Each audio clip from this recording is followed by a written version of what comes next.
Hello, and welcome to the Blue Oval Podcast. I am Ben Weissel, and joining me, as always, Garrett Allen. How's it going, man? Ben, I'm going to take this time to make a very special announcement. On Saturday, October 12th, for the very first time in the Stride Report's history, we will be streaming a cross-country meet this weekend. That is the Lewis XC crossover. It's the single biggest and most competitive D2 cross-country meet in the nation outside of the national meet. We will be streaming there. We will be commentating. I will have people out in the field taking photos, grabbing video interviews. Could not be more excited. You can find the stream Saturday morning on our YouTube page. Now I'll put out a post with a little bit more details there. So free to watch. Feel free to enjoy. And then, of course, the goal with the AV crew where we're working with is to have the race, of course, recorded as well and on our YouTube page. So super excited about that. And I'll be commentating this weekend. Yeah, no, I'm really excited for that. I'm bummed because it is in my neck of the woods, but I will be in Florida unless there's a hurricane, then maybe not. So it looks like we could be having round two of some stormy weather. So if not, maybe I'll see if I can come down and join you. Yeah. So actually, Andrew LeMay is going to be doing some video for us, and we got Griffin Forberg is going to be doing some photos. So very excited. Shout out to Lewis. Shout out to Coach Kearney. And yeah, it's one step in the right direction. Absolutely, yeah. Very, very exciting. It's the site in general always feels fresh because we're always doing something new, I think, and this is just another great example of that. Before we get going, I think we did get one new rating on Apple. We're up to 97. We are so close to that 100 mark that, hey, maybe after this Lewis meet, when we get a lot of people coming in because we're streaming, they'll take a listen to the podcast and give us a couple of ratings. So if you haven't already, go ahead, do that. No update on Spotify. And again, remember to subscribe on the YouTube page. But we got a loaded show today. Got 3 pretty significant meets to talk about. But before we get into that, the never-ending saga that is the Pac-12 conference rolls on week over week. The biggest update in this past week is Gonzaga has decided to go ahead and join the Pac-12.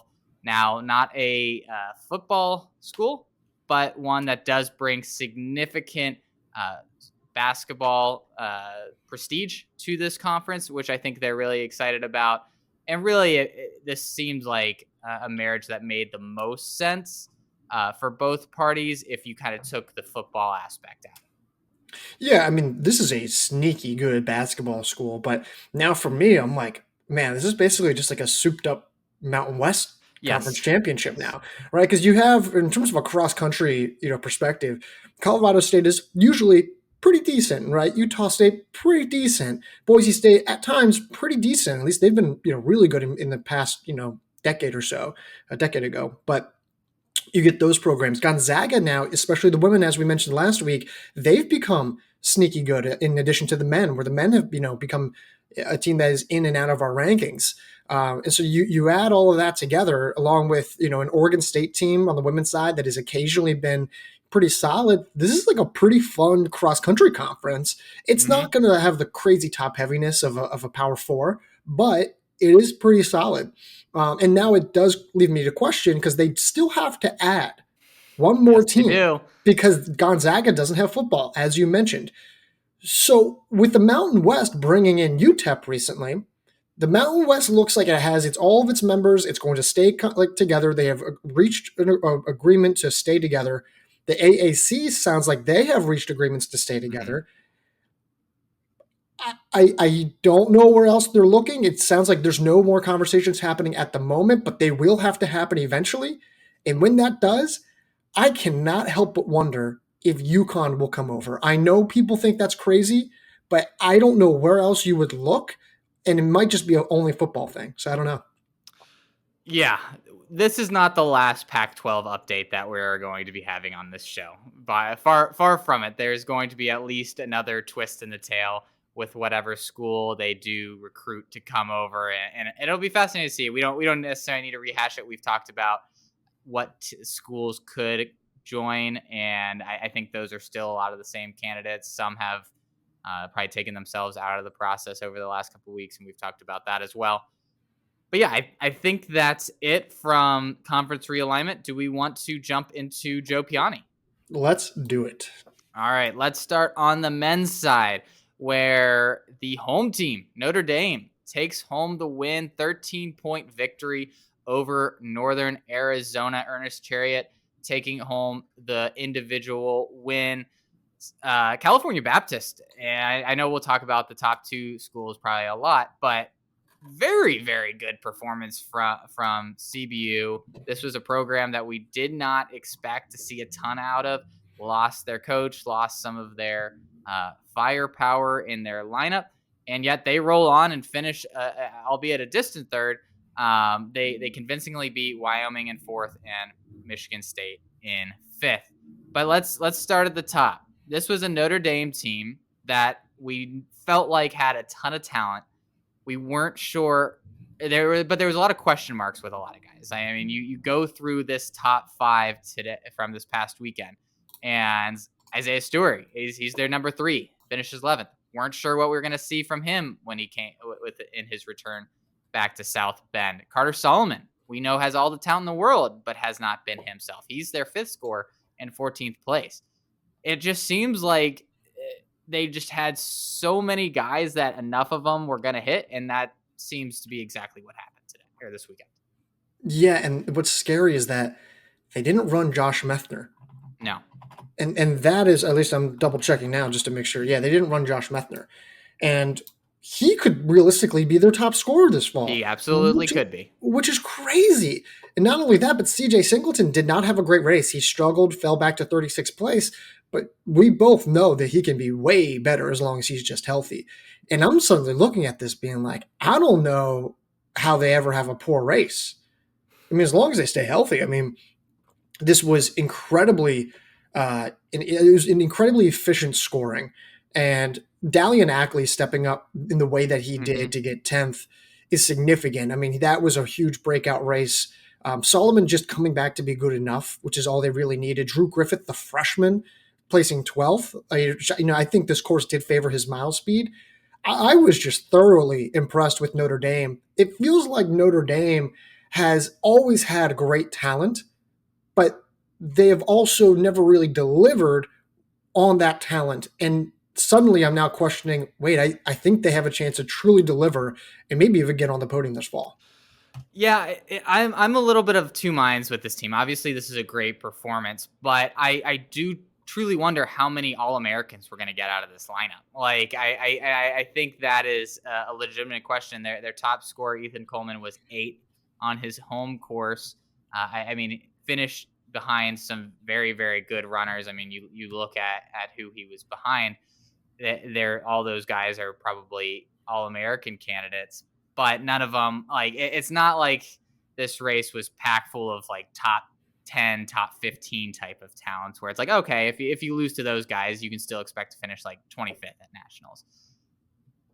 So I just wonder if their ceiling isn't quite as high as maybe this result would reflect. Now, I agree with you. Their floor is probably much higher than what we thought coming into the season. Like, this is probably a top 7 team at worst in the country, in my mind. I just wonder if they're going to be able to finish 4th ahead of some of the other teams. Now, if they beat NAU again, they very well might. But I would caution to read too much into a poor NAU performance in October. Yeah, and I think that's very fair. I think you kind of look at this field and it's like, man, it part of it's, yeah, Notre Dame ran well, but the other part of it's like NAU just ran poorly, yes, at least relative to expectations.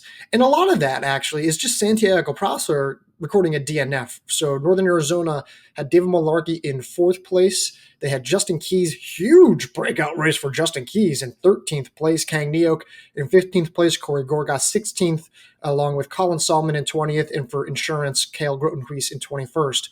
Santiago Prosser records a DNF. If he finishes 8th and bumps Ethan Coleman of Notre Dame back 1 spot, and therefore everyone else back 1 spot, Northern Arizona wins, and they defeat Notre Dame. So I do think it is fair to maybe be a little cautious about Notre Dame, but at least I know that they're usually going to give me some semblance of a complete top five. Whereas with Northern Arizona, I thought Salmon would be better. I thought Grotenhuis would be better. I thought Gorgas would be a little better. It, it it made me wonder, like, man, is this still a podium team? And I think they are. I think they are, Mhm. but they have some growth to do. This is an easy result to overreact to, Yeah, and I think agreed. you hit the nail on the head. It's the Salmon and Grotenhuis performances.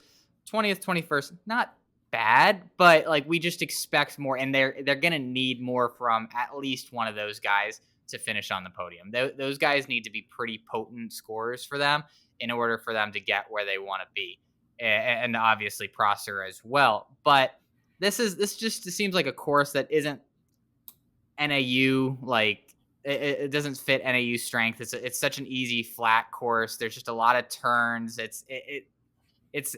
I again wouldn't overreact too much to this. It's early in the season. They peak at the right time on different types of courses. I think they're going to look a lot better too, where their strength kind of comes out a lot more than in a very quick 8K course. So I can understand why people are maybe getting a little concerned about Northern Arizona. I just think if we see another performance like this in a couple weeks, then maybe you raise the alarm bells a little bit more. But right now, this is perfectly fine. I agree. I will say I thought this course did favor Salmon a lot. Yes, Uh, Solomon would be the one caveat to all that I just said. yeah. Yes. So I want to move to California Baptist on this. I thought they were going to be left for dead. Yep. I just didn't think they had this. I think I knew Valentin Soka would be pretty good. Him getting fifth place is a really strong result. But Zuhir Radon, he got sixth place, and it's not like this is just some guy who came in with crazy good PRs. His World Athletics profile had him run 30 minutes for 10K. It's not like he was like a crazy great name all of a sudden. So him to having this low stake performance is like massive. It completely alters our understanding of this team. And it makes sense. Like you look at Pedro Marin at 28th place, you look at Daniel Abdallah in 32nd place. Those are good performances for them, but it's Mhm. not like a total shock. But it's more specifically Rudain who comes through with a massive low stick result that, frankly, I just don't think we expected. Yeah, I mean, he gives them life for this season, right? Yep. If they can have Rodane and Soko going like up front, and they have two low sticks, then this is a team that I think has enough pieces, has enough experience from previous years to put together a competent enough back three. They just need that firepower up front to continue, and if it does, then yeah, all of a sudden this is a nationally relevant team that, like you said, we really could not have had lower expectations coming into after the year that they had in 2023. Yeah, I mean they do drop off hard after five, Yes. and I don't know who else they might bring back, but yeah, great performance from them. Awesome. The firepower was really pleasantly surprising. Stability at the back, really nice. Wyoming in fourth place. They had Jacob White in ninth place. They had a few really solid performances. Mason Norman in 26th place. They had Riker Holtzen in 33rd place. I feel like I'm missing someone in that mix as well. Uh, yeah, I'm sure I'm missing someone. Gus McIntyre in 35th. Thank you, D- Dylan Vanderhoek in 48th. thank you. They get fourth place, and this was with Asefa Wetzel, their fourth or fifth guy, recording a DNF. Now, I don't know how much he raises their ceiling, but he raises their floor a good bit. And I can't help but wonder, okay, this Wyoming team won Griak, again, Yep. a light field, and they get fourth place against a Michigan State team that we had ranked, against a Boise State team that I think we respect a lot. Mm-hmm. Are they a ranked team? I don't know. How about this? Two different questions. Do they deserve to be a ranked team? And should they be a ranked team?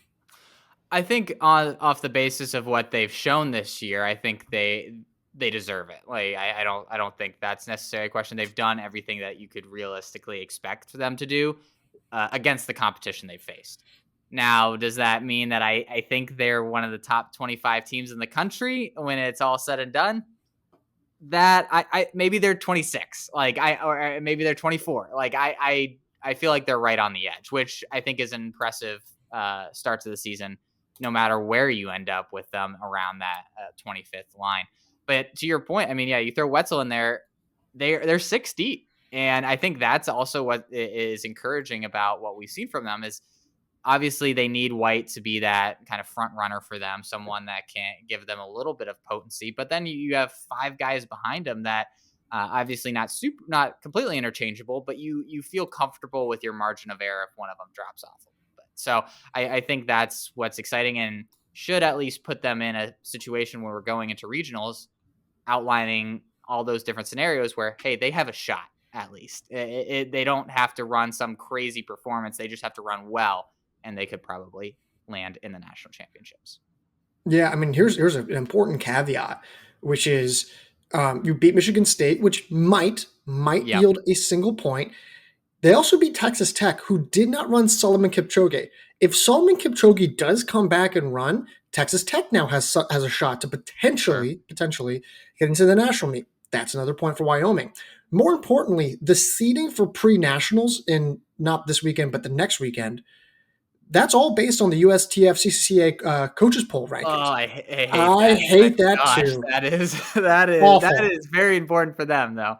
And that's exactly it. They have a shot to getting in that championship. I don't know how many teams they're going to take, right? And so if they get in, then and they're going to have a shot to get even more Kolos points, which frankly, at the beginning of the season, we were like, I don't know if we would have said like, oh, they're going to be in the championship race. How do we make it so that they use the TSR rankings instead? A lot of bribery. I don't know how to tell you.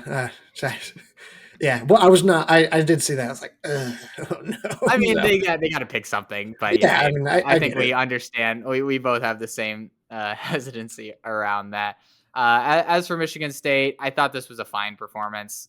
Again, you don't really have any like oomph necessarily up front. 19th and 24th as your first 2 scores. I think Andrew Nolan and Raya Ho like running well, but I just the ceiling for this team seems very, very low in my mind. Yeah, I think that's a good way of putting it. Like, I think a high floor, high ceiling team kind of thing. Like, they do need a little bit more. The back end dropped a little bit at the 5 spot, but generally speaking, I think Ho, kind of Riley Ho or Hawk or however you Yeah. say it. I think he gives them a little bit more that they just were kind of looking for last year, Mm-hmm. and I think that could be the difference between them going to the national meet and them not. But yeah, it's okay. It's solid. So Anything else on the men's race before we flip to the women? nope, let's go to the women. All right. On the women's side, we had a clash of the Titans. Northern Arizona versus BYU. The Lumberjacks coming out in front with a 13-point victory on the individual side. Lexy Halladay-Lowry taking home a very solid win over Juliet Cheruiyot. I mean, well, obviously we didn't see her at the NCAA level this past outdoor season, but what she was doing running unattached and now the way she started off this season, I think we might have her too low in like the individual rankings. Like she could be one of the biggest challengers to the top 2 that we our consensus top 2 of Olamame and Lemongol of anybody in this in the country really. I don't disagree. I think saying that she's ranked too low is like, I mean, yeah, maybe now, but like Yeah. I think it was more than justified, and I think No, actually it no, was. I'm not. Yeah, I'm not necessarily like poo-pooing our rankings. I think it's just.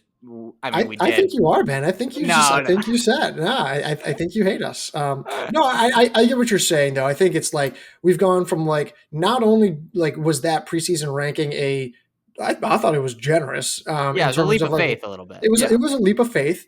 And not only was it a leap of faith, but she has exceeded that to the point where we're now at least questioning. I don't think I'm ready to say that she is one of the title contenders, but I think she can be one of the title contenders. Mhm. I don't think we would have been able to say that at any point prior to this past weekend. No, I completely agree. Should we go back and talk about Ernest Cheruiyot and Evans Cheruiyot?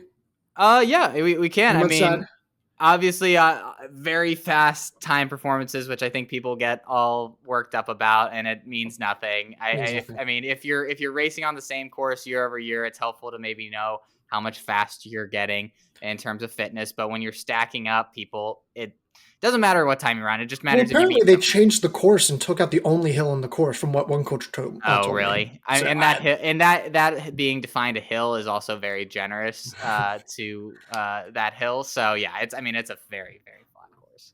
um, yeah, Ernest Cheruiyot, is he a top 10 name right now? I think so. I mean, I this was a pretty uh, convincing win against some very good runners. I think he probably deserves to be. So in that case, then Evans Karui and Patrick Kiprop from Cincinnati, not Arkansas. What? How do we gauge these performances? That They I have both no finished. idea. They both finished ahead of David Malarkey. They both showed really impressive early season rust busters, which frankly neither you nor I put much emphasis There into. we go. I don't care what the time is. I just don't put emphasis into it. I think it's fair to say that they're one of those guys who like aerobically are just crazy fit. How do they fare in a larger field? I don't really know. I think they're absolutely going to be ranked names. Yeah. Um, and frankly, like beating Malarkey tells me that they should be at least in the top 20 or top 25. Yep. So it's just kind of hard to kind of gauge that moving forward. But yeah, Cheruiyot had a great race, and I'll be interested to see what happens with Karui and Kiprop. Yeah, I think both of those guys could be candidates for, hey, we have them ranked either wildly high or wildly low when it comes to the national championship because we could be a little conservative of being like, yeah, we don't know how they're going to really run in their first national championship. And then one of them could just be right up with the leaders for like 8K and like run a top 10, top 15 performance, or they could really struggle and fade to 60th. So it's they're going to be really hard to rank the rest of the year, and I don't think there's any perfect way of doing that. But they clearly showed, like you said, the aerobic fitness, the aerobic talent. They're going to be factors in the NCAA for years to come. Yeah, I might send you the list after this about what the first rough draft of the updated rankings are going to look like. Those are coming for those who, well, if you're listening to this now, they should be out by now. Um, Going back to the women's race there, so I don't know if we're good on the individual side of that, the women's Yeah, side. yeah. I mean, I think the first two finishers, I think you could have expected that coming into this. This makes sense. Northern Arizona women secure the win, 52 points to defeat BYU at 65 points and Notre Dame third at 70 points. Northern Arizona did not have Elise Stearns. They did not have Ali Allie Upshaw. Upshaw. Yeah. Kira Moore was the winner of the open race, and Allison Churchill did not score for them, although she was 17th place, excuse me. If I had told you all of that, and I told you BYU was running a full lineup, would you have believed me if I said that NAU women beat BYU by 10 points? No, I wouldn't have. I think this would have been a BYU win. If they did lose, it would have been a single digit point loss. So I really this again.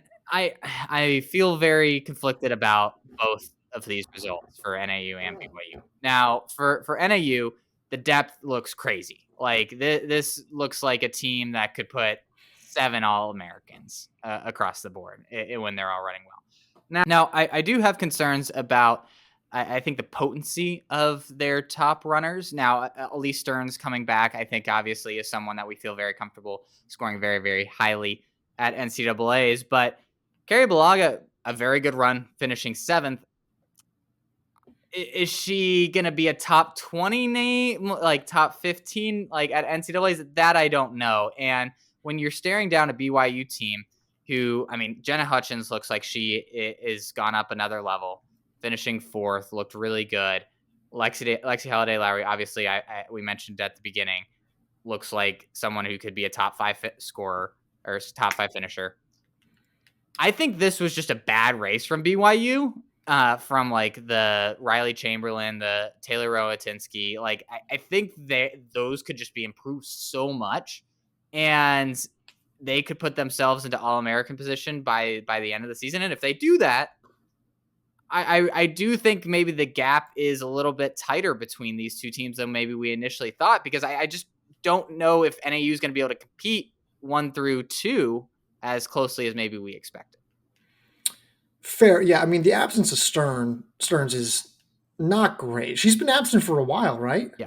Yeah. Yeah. And even if she finishes third, like, I mean, BYU's taking a 5-point lead through the first 2 scores, which, Yeah. I mean, obviously in a small race like that doesn't sound like a lot, but like in a national type of race, that's a Yep. 15-point lead perhaps. Yep. And that's where it's like, that's a hard margin to overcome if BYU's running well in the back end like we think they can. Yeah, and BYU didn't even run Carmen Riano. I think Riley Chamberlain, who was back in 29th place, I think she can run better. I did think this course favored her speed, but Yeah, she should have been better. Yep. yeah, but even so, like I really like this. I think Jenna Hutchins. I mean, hey, well, come back, come on the Jenna Hutchins train, man. Come on, like I kind of been saying, I think she's legit. I think Carmen Alder getting 10th was really good, but I mean NAU for me, like they're just an aerobic factory, an aerobic machine. I think, or Carrie Balaga looking like the stud that we kind of thought she could be. Maggie Congdon in 9th, translating the speed very well. Nikita Moore, 11th, huge breakout race. Alex Carlson, 12th, probably her best cross country race to date. Yep. Ava Mitchell, huge breakout race, 13th place, coming out of nowhere. And doing all this while Allison Churchill, who I think is that other low stick if she runs well on a better day. I think she's just too talented not to be. Sure. I'm still really, really impressed with NAU. I still think that they're going to be favored, and I just see only more upside. And if you're going to tell me that NAU is going to have more upside, I don't know how they. I would struggle to see many scenarios where BYU beats them. Yeah, I feel like this kind of showed an avenue, right? Where if they have the better 1 through 3 scores, then I think that it's all of a sudden doable. Obviously, if you throw Stearns in there, that's not necessarily the case that they have the better top 3 scores. But I think there is an avenue for BYU to win. Now, Northern Arizona, like I said, incredibly deep. Their 8th runner who might not run at nationals could be like a top 50 name. Like that, Yeah. that is where we are at. That to make the team, you have to be like a almost guaranteed All-American, which is just ridiculous. Yeah. That's crazy. That is crazy. I want to move off of those two. Notre Speaking Dame of women. bandwagons, Yeah. join me on the Siona Chisholm bandwagon. Yeah, I mean I loved what Notre Dame did in this field. Yeah. 70 points, 5 points behind BYU, a team that I think we viewed as at least title contenders coming into the season, and maybe we still do. But yeah, Siona Chisholm, awesome run, 5th place. That was a great run. And then you get Emily Covert, 8th, doing exactly what she was recruited to do. Ernest Leckie, sneaky good 14th place finish that she kind of always does. She kind of does this thing where she's like a sneaky good middle lineup scorer. And then they close out the scoring with underclassmen Gretchen Farley in 21st, Ariane Olsen in 22nd. And I still think that they can be better with Sophie Novak just having a little bit of an off day. I really, really like this team. Good firepower, good stability. There's more upside. There's just, I thought they were not the most complete team, but I thought they were a super complete team across the board. I really, really, really liked what I saw. Yeah, I agree. And I thought the season for Notre Dame hinged on 2 runners, and it was Siona Chisholm and Emily Covert. If they could get at least one of them running at their top potential, then this was a team that we felt really good about. They're both, and I think Covert could go up another level. 8th, more than good enough, but we've seen her be able to be even better, at least from her track performances a couple years ago. If they're both good and they're both this good, then yeah, this is a podium team that is very dangerous because they just know how to peak. They know how to hit that national meet really well. They have a consistent third scorer in Strzelecki, and then they just got a lot of options behind them. It was just a matter of would they have the upfront firepower, and it seems like they do. Again, it's one race on their home course in a 5K. You don't want to take too much, but this went as well as they could have possibly asked. I completely agree. Great. Now, yeah, really like that. That was awesome. Let's drop down to 4th place Liberty here. I said in our meet preview, I don't know if you saw this, but I was starting to meet preview like, hey, I wouldn't sleep on Liberty. Liberty's like a sneaky good team. And sure enough, Ali Zealand, the freshman, the star freshman, 16th place, really solid. Ava Gordon, sophomore, at 20th place, really solid. And oh my gosh, was Adeline Fairley in 28th place. Cannot believe she still has eligibility, but she does. 28th place. And then the back end was just good enough. And Liberty gets into fourth place. Really like this result. They beat Boise State 5th, Texas Tech 6th. Michigan State in 9th is an important result because if that Michigan State, they didn't run a full lineup, but if they do run a full lineup, like they were only, I think they were missing what I would project to be 3 names from their top 7. That makes that an A lineup. Yep. I think, depending on who their top 7 was of this order. So that could yield a point to Liberty. Which would be massive for them. I mean, they're obviously in a strong Southeast region, and for them to be able to pick up any points that they can get here, what would be very significant. Yeah, I thought they just did about as much as you could ask for, right? They had 3 pretty strong scores, and then they didn't tail off like Texas Tech did, and that earned them a 4th place finish, essentially. Yeah. So good run by Liberty. Boise State 5th. Kaya Robertson, 6th place. Huge. Like I knew she was good. I didn't think she was like that good. Beating Balaga, beating Cover, beating Con. Like those are some impressive results. Great run by her. And then a little bit further down the list, I don't. And if you throw in Margini into this Boise State team. They look like they could be interesting because I mean if she's at her top, you all of a sudden have again 2 front runners, and it looks like they could have enough depth to at least make some noise and put themselves in contention for a national spot.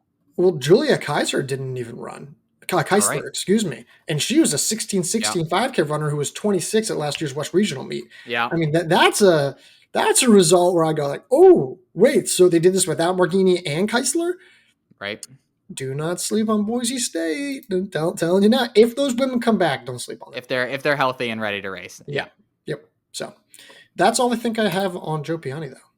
All right. Well, let's move on to the Lakefront invite. On the men's side, we saw Wisconsin take home the victory over Alabama by 4 points. This was such a classic Wisconsin like lineup structure. Bob Liking probably could have expected maybe to finish a little bit higher than 7th.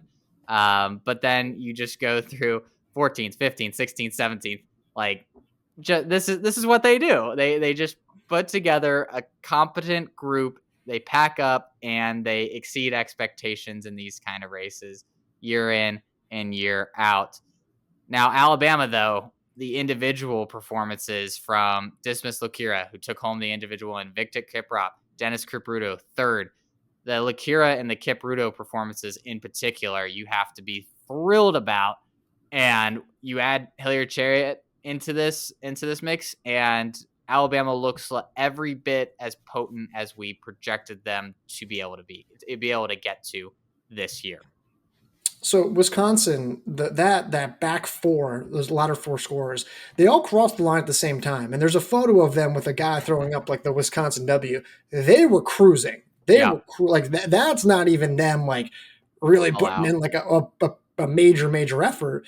And they did this without Adam Spencer. They did this without Rowan Ellenberg, guys who are maybe top 3 scorers on this team behind Liking. So that's crazy impressive to then have that kind of depth as well. It's better depth than I think we'd realized that they had. And so, yeah, I'm not really putting much into like Liking's performance. It's like, yeah, I mean, like, what is he supposed to do? Like, I mean, it's clearly not an important meet, or at least they did this last year at the same meet last year where Wisconsin, they did enough to like get by, but it was clear that it was like not really like, it was like a 90% effort, but it was not 100% effort. Alabama, this is huge, like huge. I have good reason to believe that Cheruiyot's going to be back. And Lakira being as good as he is with Kiprop and Kipruto is the 1 and 2. Like, man, that top 4, if they can just run well in the postseason, if you can just run well in the postseason, they have a shot at the podium. The math works in their favor. Yep. It really does. Now, I mean, listen, they're gonna have to get more out of that fifth scorer, or at least give themselves a little bit more margin of error. But yeah, they're if they all four of those guys run, they don't even have to run like as well as they possibly can. As long as they run well, they're gonna put themselves in some interesting positions. Yeah, I mean, I think that's the biggest takeaways from the top two teams. I really liked what we saw out of the freshman from Wisconsin, Liam Newhart and Mhm. Christian Duvall. The fact that they're running this well and running next to guys like Michael Wilson gives them a lot more depth, like you said, than we expected. So that's exciting to see. Let's drop down. Number 3, Butler. Now, this was a team that you were very high on, and I think for good reason. I was a little bit lower on them. This was certainly not their best performance that we could have expected. Yeah, this one hurt a little bit. Zagarsky in 10th, and the more thing is like it's okay if they got third. I wasn't like going to be Right. upset if they got third. It was them being How they 50 did. points back. Yeah, of that was not fun. Zagarsky in 10th is great. Like it's on par. Mm-hmm. And you can maybe even argue that Austin Gabay, their transfer from Duke, 21st. It's okay. I mean, it's not terrible. It's maybe I think serviceable for what he was like recruited to be. But Lepelic really has struggled. He got 24th. Like he needs to be a top 10 name. Like he has to Yep. be better. As long as he's healthy, he does. David Slapek, 31st. I think he should be better as well. But they didn't run Jesse Hamlin and they didn't run Matthew Forrester. Now I heard of rumor. I don't have this validated. It's not confirmed. Heard a rumor that Forrester may not return this season, possibly due to injury. Again, don't know if that's true or not. But if that is, that stinks because like Forrester's like a really crucial middle lineup scorer. I do like Butler's depth, and I do think that, or at least I would hope that Hamlin's going to be back because they need that extra firepower. So I'm not ready to hit the panic button with Butler yet. I think that would be a little bit too overeager, especially because there's very clear things that I can point to and say, this person will be better. They'll have this guy, whatever. Was not the best way to start your season. No, yeah, Lepelic has to be better, like you said, and Hamlin was a big X factor for me because he's the only other really guy besides Zagarsky and Lepelic that you can point to and say he has the talent of giving you like top 50, top 60 like production, and they really need that. Like if the rest of the lineup looks like this, they're desperately going to need that. Now I agree with you. No reason to panic yet, but certainly maybe adjusting our priors down a little bit moving forward. Cal Poly finished 4th, tied with Loyola. Cal Poly gets the tie break. Thought very encouraging performances from both of these schools. I think they have to be pretty happy. Davis Bove Mm-hmm. again it feels like he's been around forever. Was is another Middle Tennessee guy like me, but just continues to get better year in and year out in cross country. 6th place, really impressive, and the rest of the lineup looks very solid as well. I mean, really no drop off in those 6th and 7th runners compared to their 4th and 5th. No, I mean this was a really complete showing from both Cal Poly and Loyola. There was not really any gaps. I mean, it was, or at least not any like gaps at the back end or middle lineup portions. I thought that was really important, and they were just stable and steady teams. How does that translate to a future meet in the bigger field? I don't know. I think this is good for Cal Poly because you have a low stake in Davis Bove, and Right. I think we've known that. Davis Bove in 6th place. It's really frustrating because I've tried and I've fought to find every reason to get him into our rankings, and he's just always like this much off, and it's very frustrating because I think there's been multiple times where you could argue him being a top 50 talent, but he's been great, and I think this is a complete lineup. Here's my question: who do you feel more comfortable or feel more likely has a shot at qualifying for the national meet, Cal Poly or Loyola? Ooh, all right. So that's interesting. Just thinking from what region they're in. So Cal Yep. Poly in that western region, Loyola Mhm. in the Midwest, or not? Are they in the Midwest Yeah, or are they? Midwest. Yep, Okay. Midwest. Hmm. I think Loyola has a better shot at finishing higher up in their region. I agree. And so I think ultimately that they're just not gonna need a leapfrog. That said, they're probably not gonna be able to get pushed in like Cal Poly could. I think I'm leaning Loyal, but just barely. I'll take Cal Poly because I don't know how. They get I the don't. I points. don't see a Yeah. scenario where Loyola beats Iowa State or Oklahoma State. There's No. just no shot that they beat them. So No. you're going to get third, and then you kind of go through the rest of the list. I'll just be honest, it ain't pretty in that region. Like, I mean, there's some decent teams, but there's not No, anything like. they're gonna need to get some points. Like No. that's Now I will say Tulsa could if they bring back Shea McAvoy. Right? They didn't have the greatest race right. at Nuttycombe, but Tulsa maybe gets things interesting, but yeah, I think I like Cal Poly more just because the possibility of them to That's get pushed in fair. by more teams. Yeah. Yep. All right. Anything else on the men's side before we jump to the women? Nope. All right, let's go to the women where Alabama picks up a statement victory over NC State, 57 points to 71. Doris Lemon taking home the team title. But I think the story of the day was Brendan Touay and Feline Cheruiyot running third and fifth, which really sealed the deal for the Crimson Tide to pick up this victory. And I mean, solid back end performances as well from Addison Dorenkamp and Francisca Drexler for Alabama, finishing 23rd and 25th. Now, this wasn't a full strength NC State team, but it was. I mean, it was pretty. You had a lot. They were missing Leah Stevens, who I think I think we're going to realize this more and more as the season goes on. They really need her and Hartman to run very, very well for this team to be successful. Now, Hannah Gapes ran very well, finishing sixth. But they're going to need their stars to be their stars to get the Wolfpack where they want to be. Yeah, I mean, Leah Stevens needs to be back, and she needs to be back at full health, which Yes. we've seen Coach Lori Hennis do last year with Bush and Tanisma. So Tanisma, however you say it, but yeah, I mean, like I'm not counting NC State out of the podium conversation yet. I think this structure is a little interesting. Although I will say, Alabama, Doris Lemon we know is great, awesome, elite, will probably win the national title or at least compete for it, whatever. Yeah. Brenda Touay getting third is massive, validates the All-American upside potential that I think we saw but hadn't seen on the track.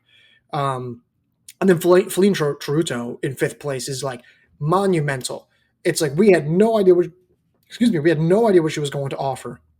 And for her to get fifth and finish, now admittedly she was a good ways behind Hartman, but to finish behind a large handful of really solid low sticks is super impressive. And they did this all without Joy Gill. Not having Joy Gill and still beating an NC State team. So yeah, we could say, hey, NC State, they didn't have Leah Stevens or the Corzos or Jenna Scholes or whoever or Brooke Robber, which I think is all important to know. Those could be all key names. But Joy Gill is like a fringe top 50 name. And not having her makes me feel really comfortable about Alabama's potential to potentially be a podium team this fall. I think they're more than just a potential podium team. I think they're podium contenders at this point. I think from what we saw in this race, they have three front runners, low sticks, and then if Joy Gill is back in, then all of a sudden you have the two women who are fourth and fifth, Drexler and Dorenkamp, like going back and forth for that fifth spot, which you feel a lot more comfortable if you have two options there than you normally like when. But in like past years, it's like, all right, we really need our fifth runner to come through. Now they just need one of them to come through, which I think would be just shows how much they've grown. Yeah. This is, I mean, like, I know a lot of this is done through recruiting and international recruiting, but still, like, Alabama has been hit with departure after departure after departure. And yet you could argue that they are just as good as they have been in other years. Like maybe not their podium year, but man, they have found a way to reload, and this is impressive. And so shout out to Alabama. I want to move down to Minnesota in third place, a distant third in 116th place. This is like I'm just happy for Minnesota because I was getting impatient and they won Roy Griak and I was like, this is cool, but let's see them do it again. Third is really solid. I mean, they didn't beat any teams that are like amazing, but beating Louisville and Toledo and Texas and Tulane are solid results, solid wins. Ali Weimer looks like she can be a low stick in ninth place. And then Emma Atkinson down in 15th place, I think is pretty significant. Erin Reedy in 26th. Izzy Romer and Nadia Phillips in 31st. Izzy Romer 35th. It's a complete lineup. It's a balanced lineup. They took down some good teams. They might have gotten a point out of that. So yeah, I like that a lot. Yeah, I think you summed it up well. I don't really have anything to add other than yeah, it's encouraging to see this Minnesota program kind of get back on its feet and be relevant again, which is good to see. Louisville, I mean, this is another step in the right direction. I mean, Nancy Chepliting finishing 10th, Layla Robke 11th, Riley Penn. I thought this was a good performance from her, finishing 13th. Now they got ways to go. The back end fell off pretty significantly after those front three, but you're starting to see the signs of a Joe Franklin program that's starting to push things in the right direction. Yeah, I mean, you have the top three is way better than I think we thought it would be. Yep. Triplting is really, really solid. A lot of room for growth there. And he's basically going to do it in the same way that he did it with at New Mexico. That's what it looks He's going like. to international recruiting and transfer portal recruiting, and that's exactly what happened here. Really quick before we move off the women here, Caroline Cheptanui Mm-hmm. of Tulane, a freshman, second place. No, wasn't all that close to Doris Lemagol, won by 16 seconds, but still, really, really strong result. That is a name that we should be monitoring. If you're within 30 seconds of Lemon Gull in any race, that is a huge accomplishment. Yep. And he was the only one besides 2A and Hartman that can have that distinction, because Lemon Gull is going to beat a lot of people by a lot of seconds. So I think it is a very impressive performance, and yeah, she'll be one to keep an eye on out of Tulane for the rest of the year. All right. Do we want to briefly touch on Paul Short? Let's go there. On the men's side, we saw Wingate, D2 Wingate, absolutely destroy Harvard, 30 points to 95. Now, Harvard was not running their top runner and our individual favorites. Oh gosh, why am I blanking on this name? This is so embarrassing. This is what happened. Grand Blanks? Grand blanks, yes, Yeah. grand blanks. I had blank on the blanks. That's okay. But even with him, Harvard still finishes a distant second. Utah State finishing third. Now, you know more about this Wingate team than I do, being a little bit more in touch with the D2 level. I mean, this is stunning. Like this looks like a top 15 D1 type of team. Are they just going to destroy everyone at the D2 level?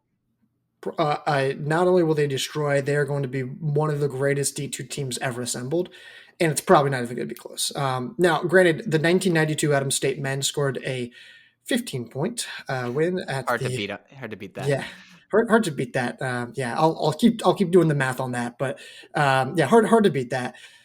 5 in the top 11 is insane, especially when you realize that Pufrizi, their 837 steeplechaser, was 54th. He fell way back. He can be way better. Cass Cotmell's 55th. He can be way better. Like these are these are all Americans. I don't even know, was Scott Nutter in there? Yeah, he was back in 50th. It almost makes me wonder, like, were these guys just running together back in the outside of the top 50? Because it kind of looks like that's what happened. Like they are. I just think they're so good, and I don't think people realize how good this team is. Like they are probably plenty worthy of being a top 15 team in our D1 rankings, and you could maybe make the argument that they're a top 10 in D1. Yeah, that's insane. They're going to be fun to keep an eye on. I'm sure I'll try to keep an eye on those results as well. But from a Harvard perspective, this was an interesting type of race. Ben Rosa finishes 15th. Maybe could have asked for a little bit more, but this seems like they just decided to pack up and kind of run together. I mean, you look, they finished 15, 16, 19, 21st, 24th, and 27th, and 33rd as well as their 7th runner. I don't really have a whole lot of takeaways from this other than it looks like there's some more depth there than maybe we guessed. Now they're going to need some of their top guys to show more than this to complement blanks. But I think this is a perfectly reasonable result, and I don't really change. My opinion hasn't really changed on Harvard at all. No, I don't know. I struggle with this one. I did want to see more. I at least wanted this team like Ben. I wanted more from Ben Rosa, right? Yes. I wanted the pack to be a little bit higher up. I understand D2 is like potentially an all-time elite D2 squad, but I want to see them be a little bit closer. You guys were ranked in the top 15, right? Mm-hmm. And so at least be close enough where if you bring back Grand Blanks, it's a little bit more of a conversation. Still wouldn't have mattered. Wingate is still convincingly the better team, but something to consider. Absolutely. Anything else on the men's side? Nope. On the women's side, Harvard did take home the title, 134 points to Connecticut, 148. Chloe Thomas took home the individual win, continuing her great start to the season. Any quick takes from any of these performances? She destroyed this field, and the field's decent. It's okay. 33 seconds, yep. Yeah. UConn put 3 in the top 10 with Jenna Zindowitzki, sure, and then Caroline Towell. Man, if they can find a fourth at least, I don't even think they need a fifth. Just find a fourth. This is like a really interesting team. But Chloe Thomas is like the real deal. Yeah, like she beat Florence Caron like earlier in the season, and Caron was just second at Nuttycombe. So it is hard to take away like what this result means in the long run, but man, she hasn't done anything to really like hurt her stock. No, she might have improved her stock as much as anybody individually this year. She's done everything you could have asked for. I don't really have any other team takeaways other than UConn could end up being really interesting. They just need one more person to step up and they'll be in good shape. Yeah, the Northeast region can kind of be weird sometimes, though, right? Like, I don't always know if I trust Syracuse in the postseason, and Harvard I still think is like pretty vulnerable. And I think if you have a top 3 as potent as that, just get a fourth, like just get something. Because they don't have to be that like. I mean, it's not a very deep region. Like you could finish someone who finished 60 in this meet could realistically end up finishing like 45th at the regional meet, and that might be really all they need. Yep, I agree. So, but that is all I have. All right, that's all I got as well. That was good run through. It was interesting. A lot like you had very interesting team battles. I felt like across the top 2 or 3 teams in each of those meets. It wasn't a weekend where we see like everybody kind of come together like a Nuttycombe or anything like that, and one really strong meet, but we had a lot of interesting races across the country, which we don't always get at this time of the season. So a lot to look forward to. Like Garrett said, rankings will be coming out. I think we're going to have a lot of healthy debates because there's a lot of men and women who've improved their stock throughout this season. Anything else before I wrap us up? Lewis XC crossover Saturday morning. I will put out a post about what the timing is there. Biggest D2 cross country meet, the D2 Nuttycombe, as it's being nicknamed. So you can watch it live streamed on our Stroud Report YouTube page. Looking forward to that. But until next time, I'll talk to you.